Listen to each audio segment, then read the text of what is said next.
Welcome back, chosen ones.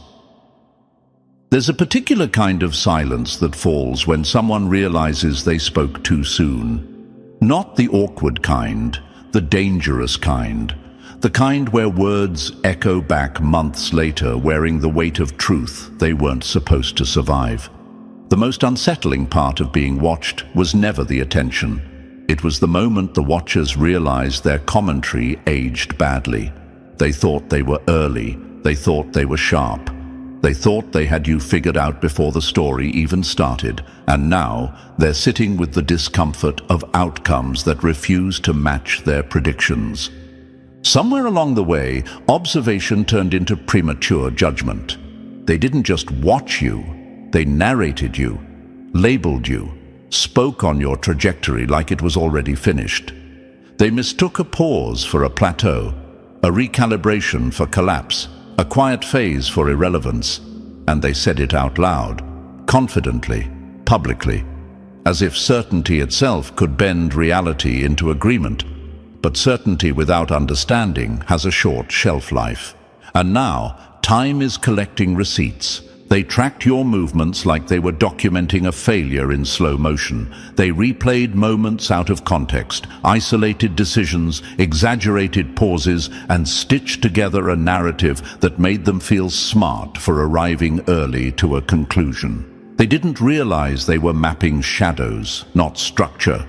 They assumed your silence meant confusion, that restraint meant hesitation, that your refusal to explain meant you had nothing to stand on. They spoke too soon because they thought behavior always follows the same emotional sequence. Stimulus, reaction, decline, predictable, containable, finished. What they missed is the moment everything shifted internally. The point where reaction stopped being the engine and principle took the wheel. That's where prediction fails.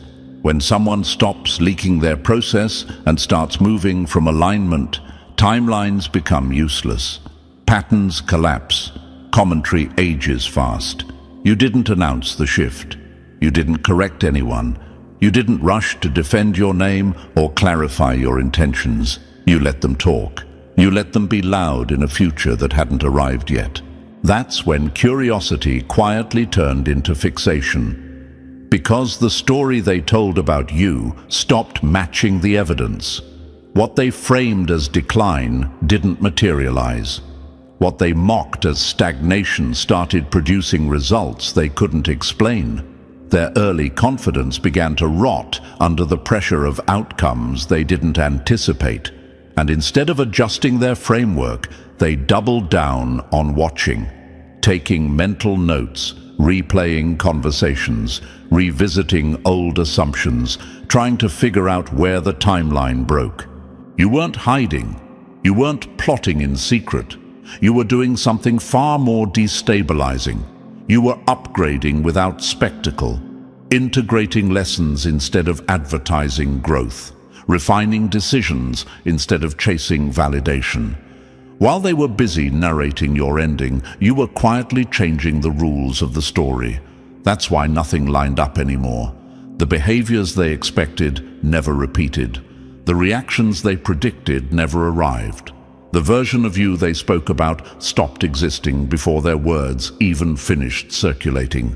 There's a strange irony in being analyzed by people who don't realize their analysis expired.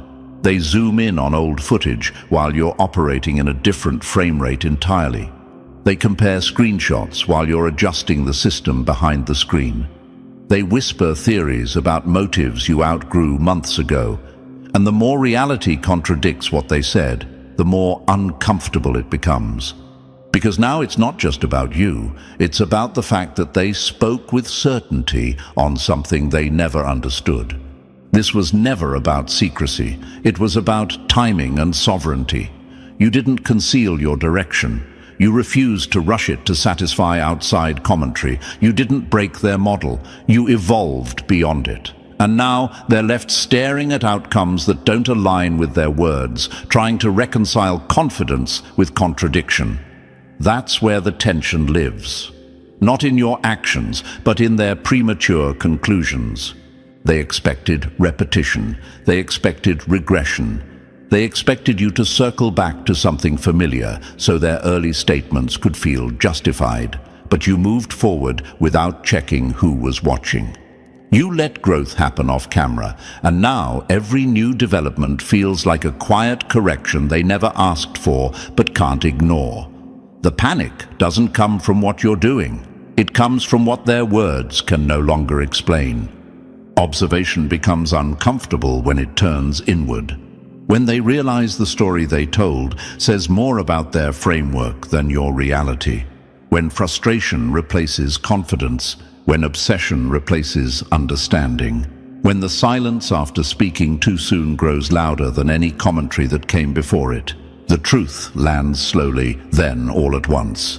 The problem was never your pace, your quiet, or your restraint. The problem was that they mistook early judgment for insight, and now it's all coming true. Not the version they predicted, but the one they never accounted for. The one that doesn't announce itself. The one that doesn't ask for permission.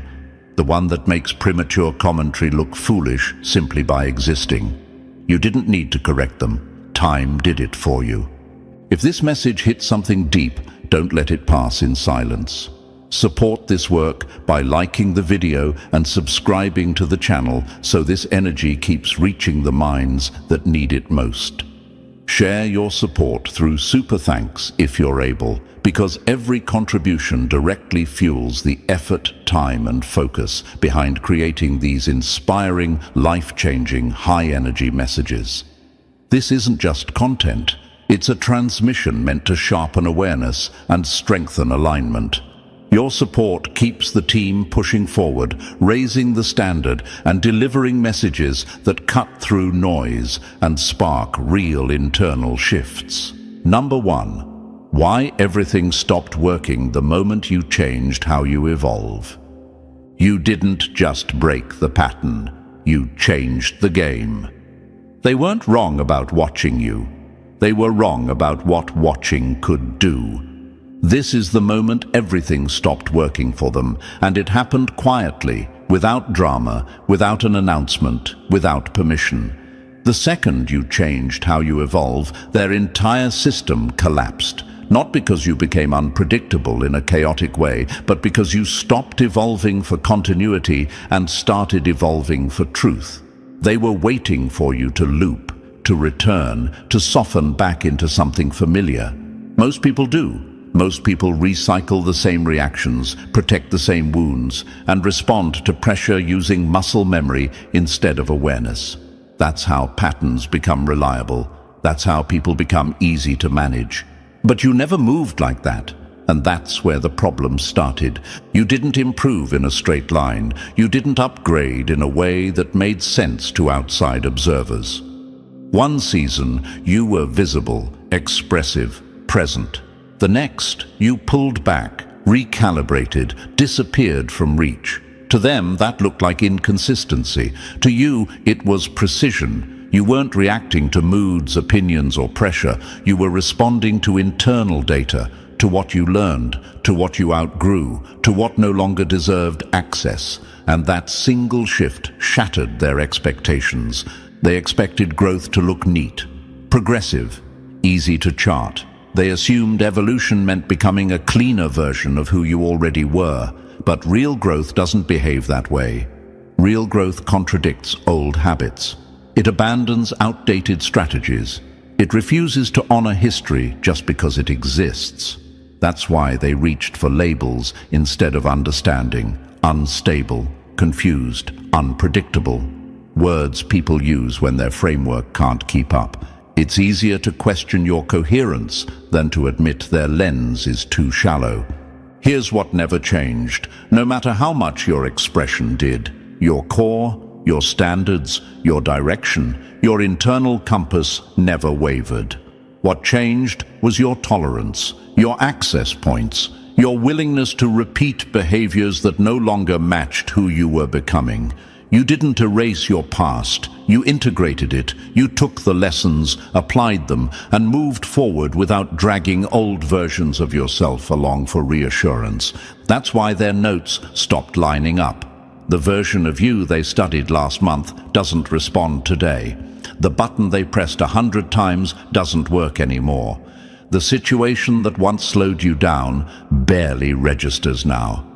They call that inconsistency because they don't understand integration. You're not contradicting yourself for attention. You're updating yourself for survival and alignment. This is the power of being chosen, whether they like the word or not. Not chosen by some external force, but chosen by clarity, chosen by awareness, chosen by the refusal to live on autopilot. People who rely on repetition to feel powerful panic when they encounter someone who evolves without warning, someone who doesn't need closure with their past to outgrow it, someone who doesn't need permission to change direction. They keep waiting for you to revert, to slip back into something recognizable, to confirm the story they told about you early on, but you don't. You shed versions of yourself the moment they stop fitting, and every time you do, it becomes clearer what this was really about.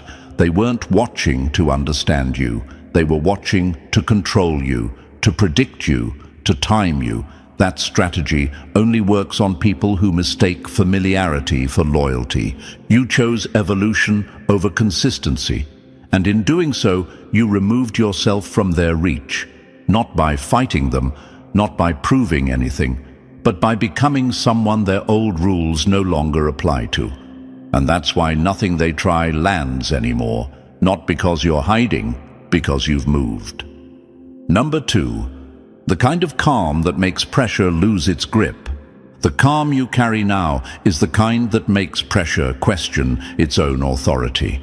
This isn't stillness you rehearsed, or peace you stitched together to survive difficult moments. This is composure that formed after you stopped letting chaos set the agenda. People who don't understand this assume you're suppressing something, clenching your jaw behind a controlled expression, one breath away from unraveling. They're wrong. What you have isn't restraint, it's command. You didn't learn how to quiet emotions. You learned how to place them in their proper position. There was a moment when urgency lost its power over you. Not because life became easier, but because you stopped treating every stimulus like a summons. Tension can show up now without seizing the controls. Discomfort can exist without dictating your behavior. Where others get dragged into reaction loops, you pause, assess, and choose. That pause terrifies people who rely on emotional spikes to feel influential. They're used to pressing buttons and watching predictable results, raised voices, defensive explanations, rushed justifications. That feedback tells them they're still in control. With you, the signal never arrives. They push harder when the usual methods fail. Subtle jabs become louder provocations. Curiosity turns sharp. Accusations get dressed up as concern. They're fishing for movement, any movement, something that proves you're still tethered to the same triggers. But you don't take the bait. You don't accelerate when they rush you. You don't escalate when they lose composure. You don't scramble to protect an image that no longer needs defending. Not because you're detached from reality, but because your inner foundation doesn't wobble under external pressure. What unsettles them most is your stability when conditions get chaotic. When conversations heat up, you don't mirror the intensity. When narratives get messy, you don't rush to clean them up. You're not stuck, you're grounded. You've already confronted who you are, what you stand for, and where you're headed. There's nothing fragile left for them to exploit. Noise doesn't shake you because your sense of self isn't built on approval or agreement. Uncertainty doesn't rattle you either. You don't demand instant clarity to feel secure. You can sit with unanswered questions without spiraling into worst-case scenarios. That ability is rare because most people need control over outcomes to feel safe. You trust something deeper. Not blind optimism, but confidence in your capacity to respond when the moment actually requires it. That confidence isn't loud. It doesn't announce itself, but it's unmistakable. They mistake your restraint for disinterest. They think you stopped caring. In reality, you became precise. You learned that attention is a resource, not an obligation. You invest it intentionally. You don't pour emotion into every situation that asks for it. You don't engage in every conflict that presents itself. You don't react just to make others comfortable. And that's why they keep studying you, trying to decode how pressure keeps slipping off without leaving a mark. The truth they avoid is simple. You're not composed because you're dodging adversity. You're composed because you've built an internal structure that doesn't collapse when tested. Once someone reaches that level of self-governance, external forces lose their grip. Pressure can knock, but it no longer gets to enter uninvited. Number 3. What you see in provocation that others completely miss. They mistake your restraint for hesitation because they don't understand what they're looking at. In their world, speed equals power. Immediate response equals confidence. Noise equals dominance. So when you don't lunge at provocation, when you don't bite the hook they throw, they assume you didn't notice it or didn't know what to do with it. That assumption is where they lose. You're not late to the moment. You're ahead of it. While they're focused on triggering a reaction, you're reading the design behind the trigger itself. You're watching how the move was set up, what outcome it's trying to force, and who benefits if you respond the way they want. Silence for you isn't absence, it's positioning. What they throw at you isn't conflict, it's choreography. And you can see the strings. You recognize when a comment isn't meant to communicate, but to destabilize. When a challenge isn't about truth, but about control. When urgency is manufactured to rush you into a mistake. Others see the spark and flinch. You see the wiring behind it. That's why you don't react emotionally. You're not frozen. You're calculating relevance. You're deciding whether the moment deserves energy or deserves to be starved of it. Most people confuse attention with power. You've learned that withdrawal is often the sharper weapon. They celebrate prematurely when you don't respond the way they expected. They think they've won something. That illusion keeps them comfortable while you're adjusting the entire field. Their strategies rely on visible disruption. On emotional spikes they can track and exploit. But when your internal state doesn't fluctuate on command, their measurements fail. They're trying to chart a storm that never forms. And without turbulence, they don't know where to steer. This level of awareness didn't come from theory. It came from pattern recognition, earned the hard way. You've watched how people escalate when ignored, how they overexpose intent when their leverage doesn't land, how impatience reveals more than words ever could. You've learned that not every battle is a test of courage. Some are tests of discernment. Knowing when to act is important. Knowing when not to act is mastery.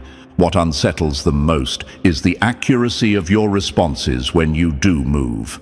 There's no excess, no explanation, no wasted motion. When you finally engage, it's clean and undeniable. They were preparing for chaos and met precision instead. That's why they feel like the ground shifted without warning. It didn't shift, you did.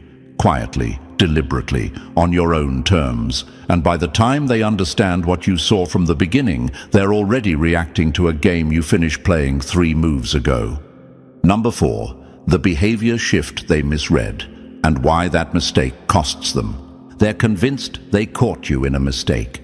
A tonal shift here, distance there, a version of you that doesn't match the one they felt comfortable labeling.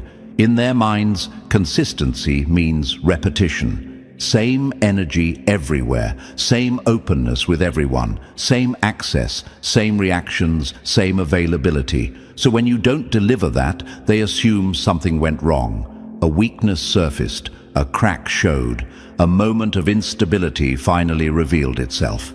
That assumption is the mistake that keeps costing them. Nothing broke, nothing leaked, nothing was exposed. You recalibrated. You understand something that escapes people who need predictability to feel in control. Behavior isn't meant to be uniform, it's meant to be responsive. You don't move through every space with the same posture because not every space carries the same intent. You don't offer depth to rooms that only know how to misuse it. You don't hand over access just because someone expects familiarity. That's not inconsistency, that's awareness. And awareness is expensive for people who rely on sameness to track you. Different environments demand different versions of presence. What works in one setting becomes liability in another. Silence can be power in one room, and conversation can be power in another. Distance can be protection. Warmth can be strategic. You know when to lean forward and when to pull back, not because you're trying to manage perception, but because you're protecting alignment. You don't adapt to be liked. You adapt to stay intact. That distinction is invisible to people who only know how to perform. What never shifts is your center. Your standards don't dilute. Your internal rules don't bend. Your sense of direction doesn't wobble. What changes is how much of yourself you allow into any given interaction. Some people get access, others get limits, some get dialogue, others get quiet. That's not emotional chaos. That's discernment sharpened by experience, and it's deeply unsettling to anyone trying to reverse engineer you. What frustrates them most is that you don't explain the shift, you don't issue statements, you don't soften the transition with reassurance. You don't walk people through your reasoning so they can stay comfortable. You trust your internal signal more than their interpretation. Your behavior communicates enough, and you're not interested in translating it for people committed to misunderstanding you. They try to isolate a real version of you, assuming everything else must be fake. That's their error. Every version is authentic.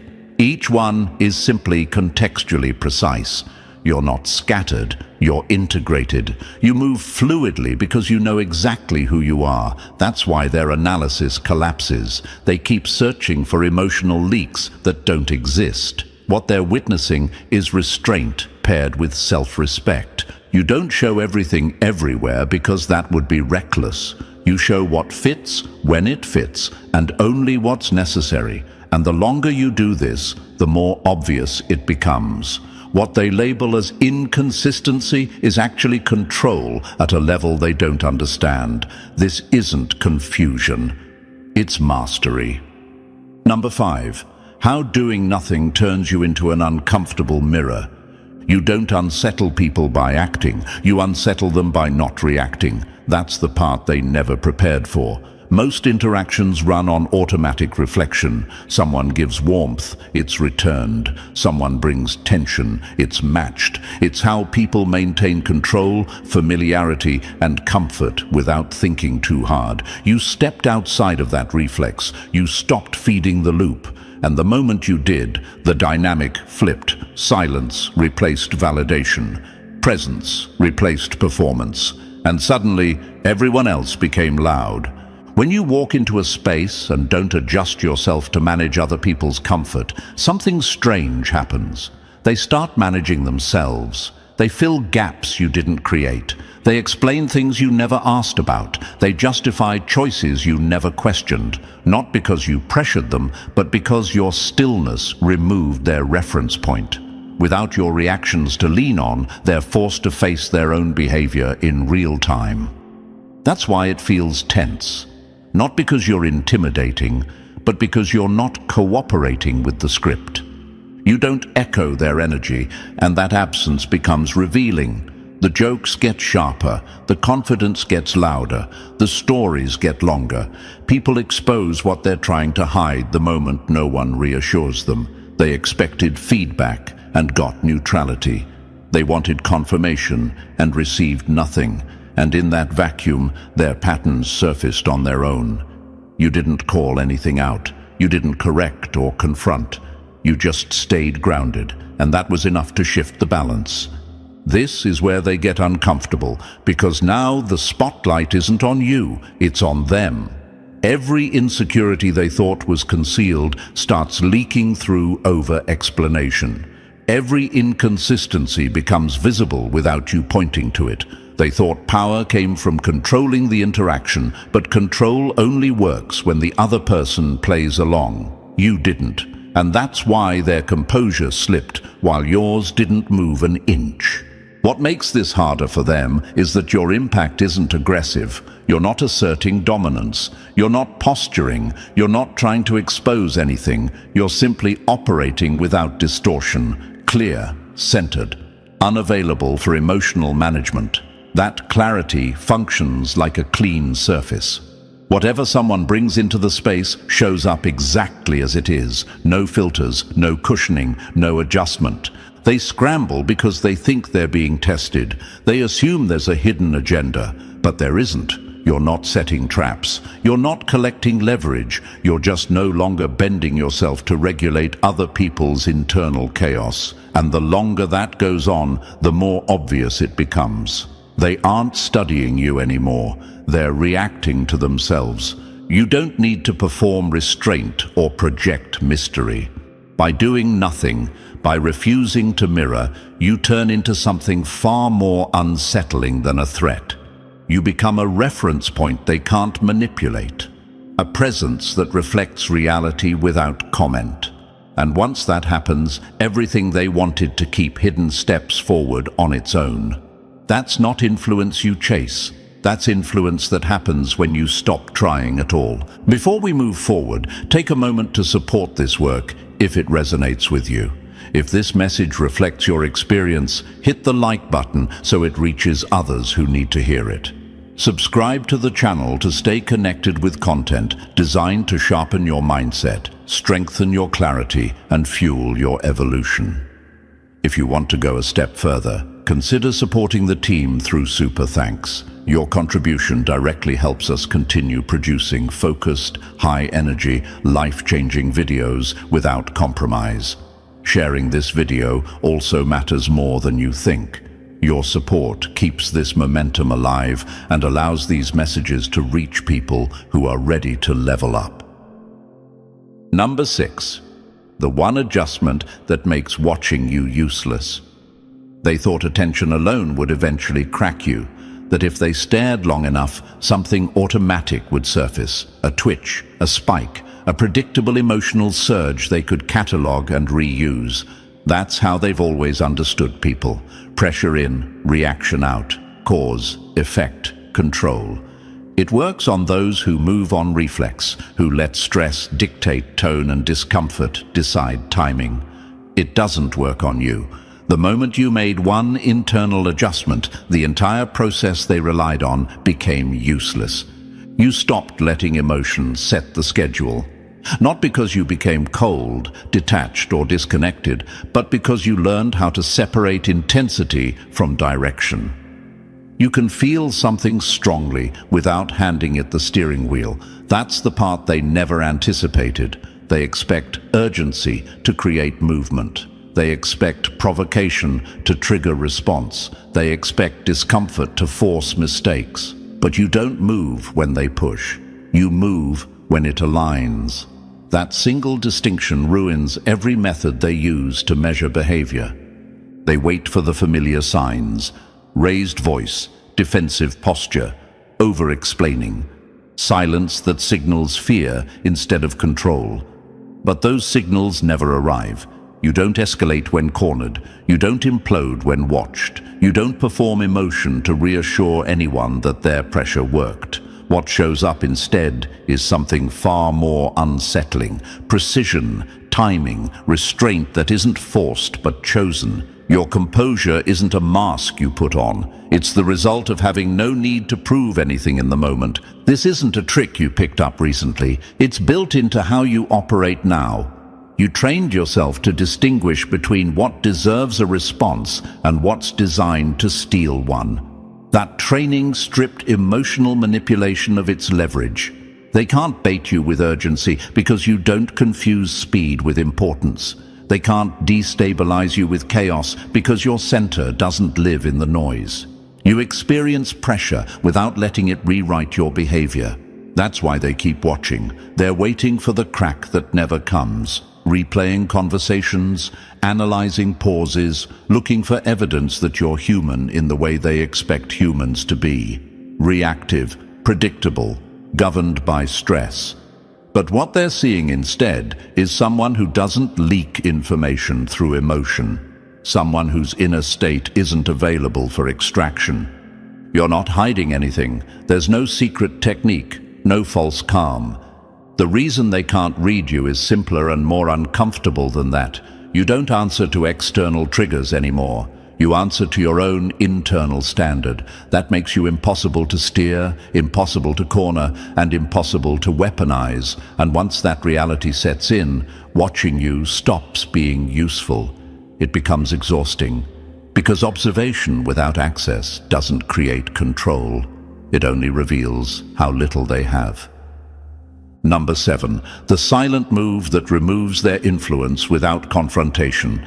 They came into this assuming power was a contest, that if they raised their voice, sharpened their tactics, or applied enough pressure, you'd eventually meet them on the battlefield they prepared. They expected friction, resistance, a visible struggle. That assumption alone exposed their blind spot. Because while they were gearing up for confrontation, you were quietly removing the very conditions that make confrontation possible. You never showed up to wrestle for dominance. You didn't try to win. You made the entire exchange irrelevant. They pushed, expecting pushback. You didn't give it. They withheld, assuming hunger would pull you closer. It didn't. They created distance to regain control, then rushed back in to test attachment. Nothing moved. That's when confusion set in, because leverage only exists when there's something to grab onto, a need, a dependency, a craving for approval, clarity, validation, or reaction. The moment those needs disappear, influence evaporates. And you learned that lesson before they realized you were playing a different game. You didn't remove their power with force. You removed it by becoming unreachable to their methods. You stopped explaining yourself to people who had already decided what to believe. You stopped justifying boundaries to those who benefited from you having none. You stopped performing clarity for audiences committed to distortion. One by one, the handles they used to pull you into cycles of reaction disappeared. Not dramatically, quietly, cleanly. Then came the deeper shift. Expectation left the room. You stopped assuming fairness from those who repeatedly proved otherwise. You stopped hoping for mutual respect where it had never been offered. And without expectation, disappointment lost its leverage. Manipulation requires anticipation. When there's nothing you're waiting on, nothing promised, nothing imagined, there's nothing to exploit. That's when their tactics began to look desperate. Compliments flipped into criticism, coldness turned into sudden interest, silence became noise. None of it landed because every move they made was built on the belief that you were emotionally invested in the outcome. You weren't. What unsettled them most wasn't resistance, it was absence. You didn't declare independence, you didn't announce a withdrawal, you simply changed your availability. Access narrowed, energy redirected, presence became selective, and suddenly they were reaching for influence that no longer existed, replaying old strategies against someone who had already moved on. There was no door slam, no final word. Just a closed loop they couldn't reopen. This isn't emotional shutdown, it's precision. You still care, but without entanglement. You engage without surrendering your center. You move without asking permission. Control was never the objective for you because control requires constant force. You chose autonomy instead. By removing the need to win, to be seen, or to be validated, you made power games collapse under their own weight. You didn't defeat them, you stepped beyond their reach. And that's the part they'll never recover from. Number 8, the internal rule you follow that breaks every external strategy. There's a rule you follow that never appears in their playbooks, and that's exactly why every strategy they deploy collapses on contact. Most people move in response to whatever hits them last. Pressure triggers panic. Praise inflates ego. Fear shrinks vision. Comfort dulls discipline. That's the rhythm they understand, the cycle they rely on to predict behavior. It's how people get nudged, steered, and quietly managed. But you don't move to the rhythm of the moment. You move according to something far less negotiable. An internal law that doesn't flinch just because circumstances change. They can't replicate that because it isn't learned through tactics. It isn't situational. It doesn't bend when the environment gets loud. While others are pulled back and forth by whatever stimulus shows up, you filter everything through a fixed inner standard. You don't ask, what's easiest right now? You ask, what's correct for who I am becoming? That single difference breaks every external plan designed to influence you. They try pressure, expecting urgency to make you fold. They offer reward, assuming desire will soften your stance. They provoke, hoping emotion will rush you into a mistake. None of it works, because none of it reaches the place where your decisions are made. You don't make choices to satisfy the moment or appease an audience. You make them to stay aligned with yourself. That's why you can walk away from opportunities that look good on the surface, but feel wrong underneath. That's why you can face discomfort without scrambling for relief. You're not chasing outcomes. You're protecting coherence, and that creates a kind of consistency that can't be exploited because it doesn't depend on external approval or reaction. This is where their anxiety spikes. They're used to dealing with people who can be negotiated with, pressured or tempted, people whose values shift when the stakes rise. But you don't operate inside that transactional space. You don't trade alignment for advantage. You don't exchange clarity for comfort. You don't surrender your center just because the moment demands speed. That makes you extremely difficult to move and impossible to rush. They may mislabel this as rigidity. They may call it arrogance, detachment, or emotional coldness. What they're really seeing is accuracy. You're not resisting the world. You're refusing to be ruled by it. Every boundary you set is deliberate. Every action you take is measured. There's no wasted motion, no impulsive detours, and that precision disarms them. They keep trying to forecast your next move using tools built to track reactions. But reactions aren't what drive you.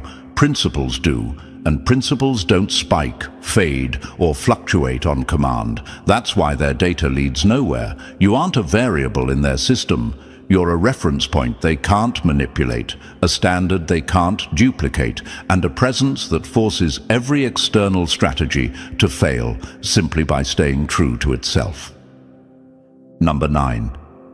The transformation you never announce, but everyone reacts to. You never give them the moment they're waiting for, and that's what rattles them the most. They're conditioned to expect signals before a shift happens. A speech, a post, a dramatic withdrawal, some visible marker that lets them say, there it is, that's when it changed. They rely on announcements because announcements give them something to track, something to timestamp, something to control. But you don't move that way. You don't telegraph transitions. You don't preview your next chapter. You don't soften people into the reality that you're no longer the same. You let the change arrive fully formed, without warning, and let everyone else deal with the aftershock. What they don't understand is that your transformation never starts on the outside. It begins internally, long before anyone notices a difference in your behavior. Your priorities shift. Your tolerance recalibrates. Your attention becomes selective. Your standards sharpen. None of that needs an audience.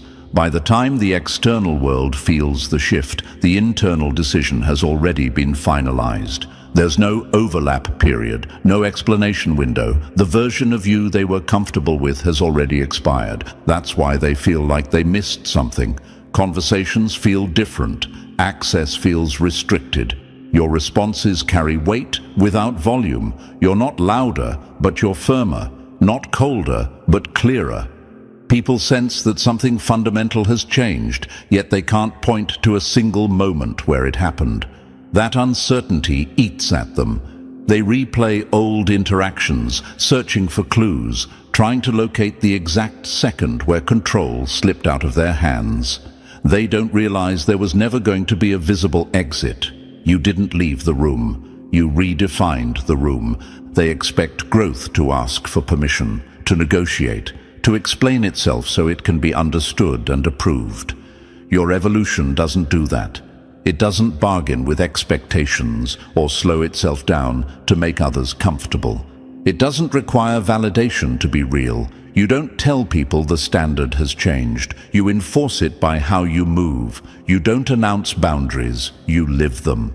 And that silent enforcement speaks louder than any declaration ever could. This is why reactions follow you, even when words don't. People feel the difference before they can articulate it. They adjust their tone. They second-guess their assumptions. They realize too late that the version of you they were speaking about no longer exists. While they're trying to understand the transition, you're already operating from a new baseline. That's the moment it hits them. They spoke too soon. They assumed too early. And now reality is correcting them without you having to say a single word. You're not acting out a transformation. You're not showcasing progress. You're living from a place that no longer needs to be explained. And that kind of change can't be measured, copied, or contained. It can only be felt after it's already done. Number 10. How you process everything while giving nothing away. They expected you to give yourself away the moment information touched you. A nod, a reaction, a comment, something they could measure and log. That's how most people operate. Input comes in, output leaks out immediately. It makes people feel seen, involved, understood. It also makes them easy to track. You refused that reflex, not out of secrecy, but out of discipline.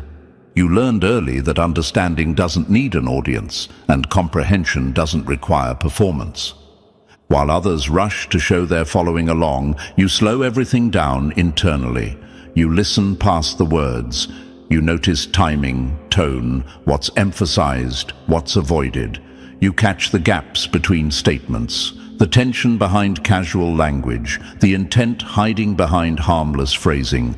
None of it shows on your face. That's what unsettles them. They mistake your stillness for absence, your restraint for lack. They don't realize your mind is already several layers deeper, sorting signal from noise with precision. They keep records of your pauses, assuming hesitation. They mark your silence as uncertainty. They think if you don't react, you must not understand. That assumption becomes their blind spot. Your pauses aren't empty space. They're processing chambers. You don't rush clarity to ease someone else's discomfort. You let information settle, collide, align. You allow patterns to reveal themselves instead of forcing conclusions. By the time you move, the picture is already complete. This is where their system fails. Their models depend on visible feedback, facial expressions, immediate replies, emotional tells. You give them none. While they believe they're analyzing you, you're quietly analyzing the entire environment. Every interaction feeds you context. Every word adds data. Every attempt to steer you tells you something about their intentions. They assume they're withholding information. In reality, they're handing it to you piece by piece. You don't expose what you know because exposure hands control back to the observer. The moment someone realizes how much you've understood, they adjust. They hide, they shift tactics. You don't allow that advantage. You respond only when it serves your direction, and even then, you reveal just enough to move forward without giving away the full picture. That selective response isn't manipulation, it's self-command. This is why people misjudge you. They can track what you do, but they can't trace how you arrive there.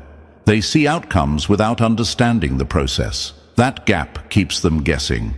They replay conversations, searching for missed signs, wondering when you figured it out. What they don't grasp is that observation doesn't weaken you.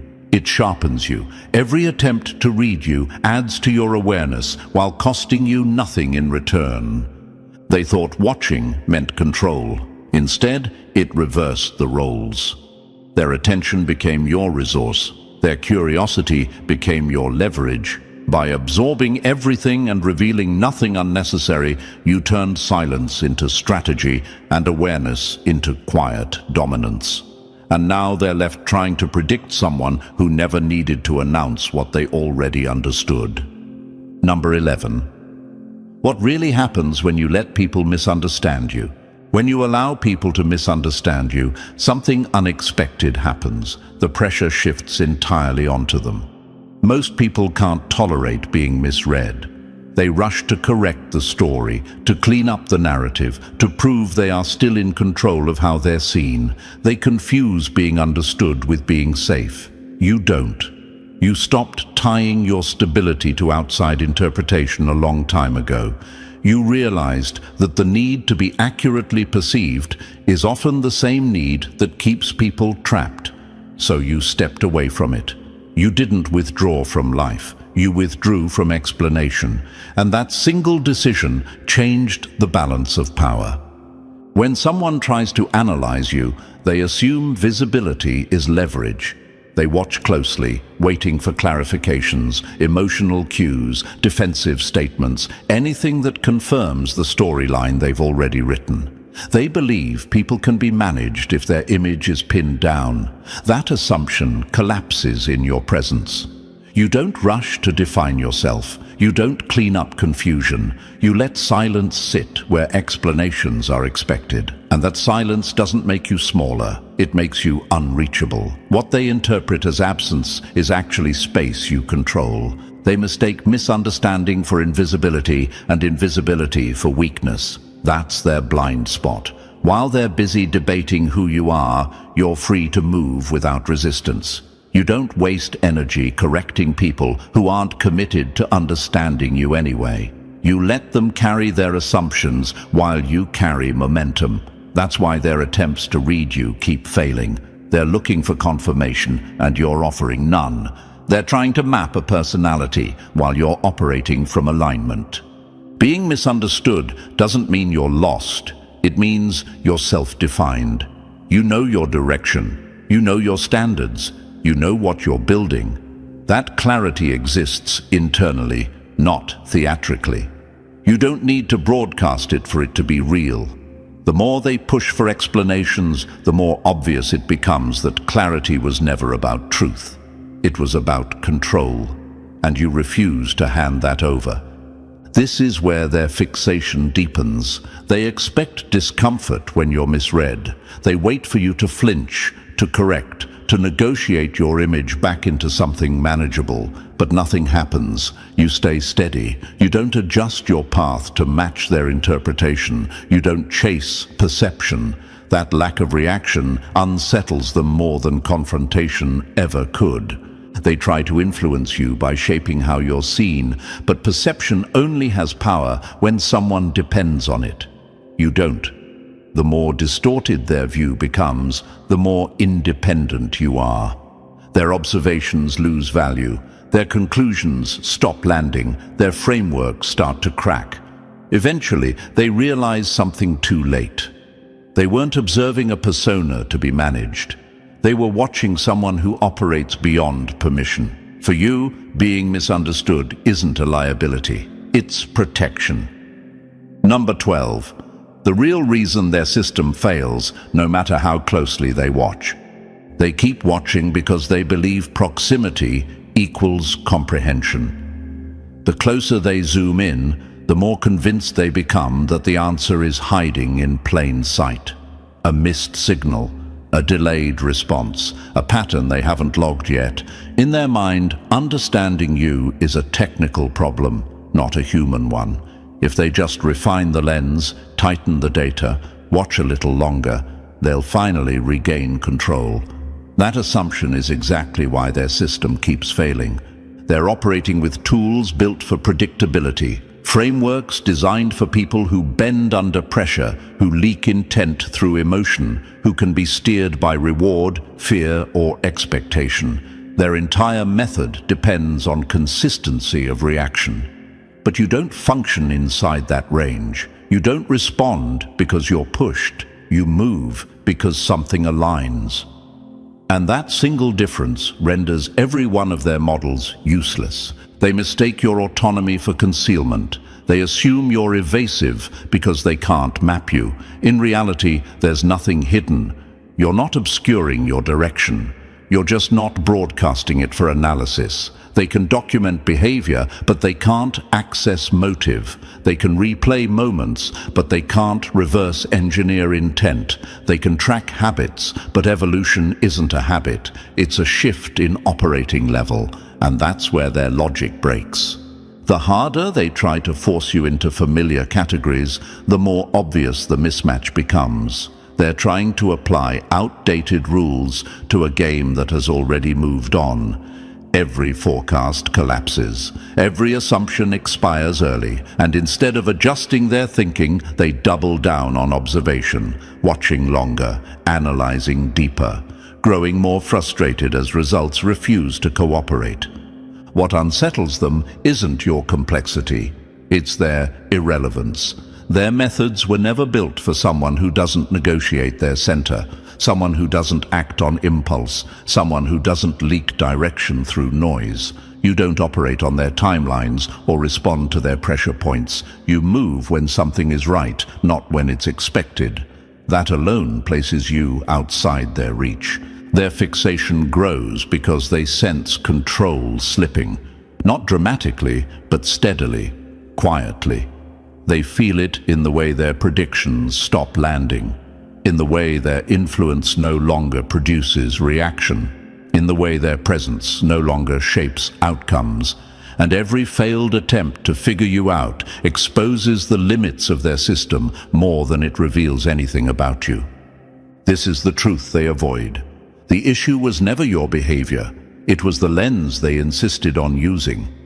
You didn't become unreadable to be mysterious. You became anchored, grounded, self-directed. Your clarity doesn't depend on being seen correctly. Your movement doesn't require permission, and your growth doesn't slow down for anyone who's still trying to measure it. They keep watching, hoping something will finally click. But nothing does, because the problem isn't missing data. It's obsolete thinking, and the more they observe, the clearer it becomes. You're not a puzzle to solve. You're operating on your own terms, and their system was never built to reach you. And this is where it all comes together. If this message hit something deep, it's because you're living proof that they spoke too soon, and reality is catching up. You're not alone in this shift, and your perspective matters. Drop your thoughts in the comments and say what you've been holding back. Your voice could unlock clarity for someone else. Support the movement by liking this video, subscribing to the channel, and sharing it forward. If you feel called, donate a super thanks to help us keep creating powerful, life-changing content like this. Stay strong, stay aligned, and may God bless you as you continue forward with confidence and purpose.